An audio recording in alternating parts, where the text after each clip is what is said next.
বৈশ্বিক বিনোদন শিল্প, বিশেষ করে হলিউড বর্তমানে বেশ সংকটে আছে। বিদ্যমান স্টুডিওগুলো নেটফ্লিক্স, অ্যামাজন এবং ডিজনির মতো স্ট্রিমিং জায়ান্টদের চাপে রয়েছে। এই প্রতিযোগিতায় টিকে থাকতে কোম্পানিগুলোর দরকার বিশাল কন্টেন্ট লাইব্রেরি, বৈশ্বিক বিতরণ ব্যবস্থা এবং শক্তিশালী আর্থিক সক্ষমতা। নেটফ্লিক্স, অ্যামাজন এবং ডিজনির মতো জায়ান্ট কোম্পানিদের সাথে প্রতিযোগিতায় টিকে থাকতে ডেভিড এলসনের প্যারামাউন্ট স্কাইড্যান্স, ডেভিড জাসলাভের নেতৃত্বাধীন ওয়ার্নার ব্রুস ডিসকভারিকে প্রায় $111 বিলিয়ন দিয়ে অধিগ্রহণ করতে চায়, যার কার্যক্রম চলমান রয়েছে।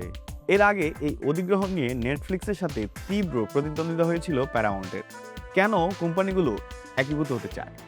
এর লক্ষ্য হলো একটি শক্তিশালী একীভূত মিডিয়া প্রতিষ্ঠান তৈরি করা, যা বৈশ্বিকভাবে প্রতিযোগিতা করতে পারবে, খরচ কমাতে পারবে এবং যৌথ সম্পদ, সমন্বিত স্ট্রিমিং প্ল্যাটফর্ম ও শক্তিশালী বাজার দর কষাকষির মাধ্যমে সর্বোচ্চ মুনাফা অর্জন করতে সক্ষম হবে।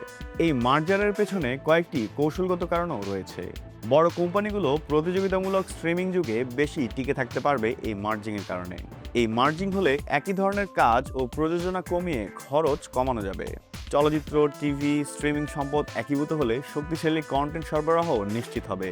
বড় প্রতিষ্ঠান বিশ্বজুড়ে কন্টেন্ট আরও কার্যকরভাবে বিতরণ করতে পারবে।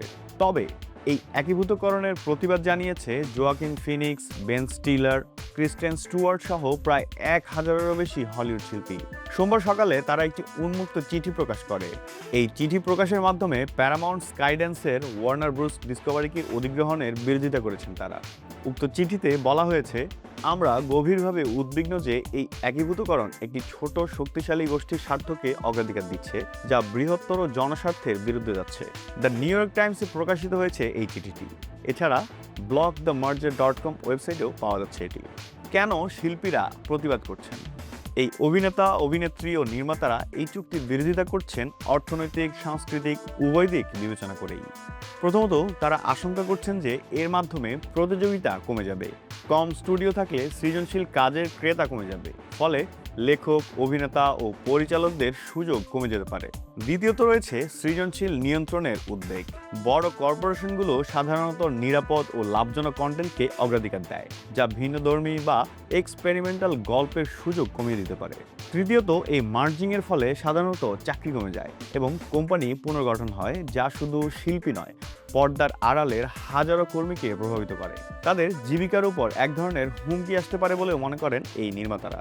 অনেকেই মনে করেন এই ধরনের একীভূতকরণ জনস্বার্থের উপরও প্রভাব ফেলে, কারণ চলচ্চিত্র ও টেলিভিশন সমাজ, সংস্কৃতি ও জনমত গঠনে গুরুত্বপূর্ণ ভূমিকা রাখে। তাই কয়েকটি প্রতিষ্ঠানের হাতে অতিরিক্ত ক্ষমতা কেন্দ্রীভূত হলে সাধারণ গল্প বলা ও বৈচিত্র্যময় মত প্রকাশ ক্ষতিগ্রস্ত হতে পারে।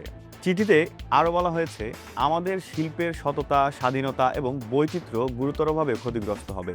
একটি সুস্থ অর্থনীতি এবং গণতন্ত্রের জন্য প্রতিযোগিতা অত্যন্ত গুরুত্বপূর্ণ। তেমনি প্রয়োজন বিচক্ষণ নিয়ন্ত্রণ ও তার কার্যকর প্রয়োগ। ফলে এখন দেখার বিষয়, শিল্পীদের এই প্রতিবাদের মুখে প্যারামাউন্ট ওয়ার্নার ব্রুস ডিসকভারিকে অধিগ্রহণ থেকে পিছিয়ে আসে কিনা।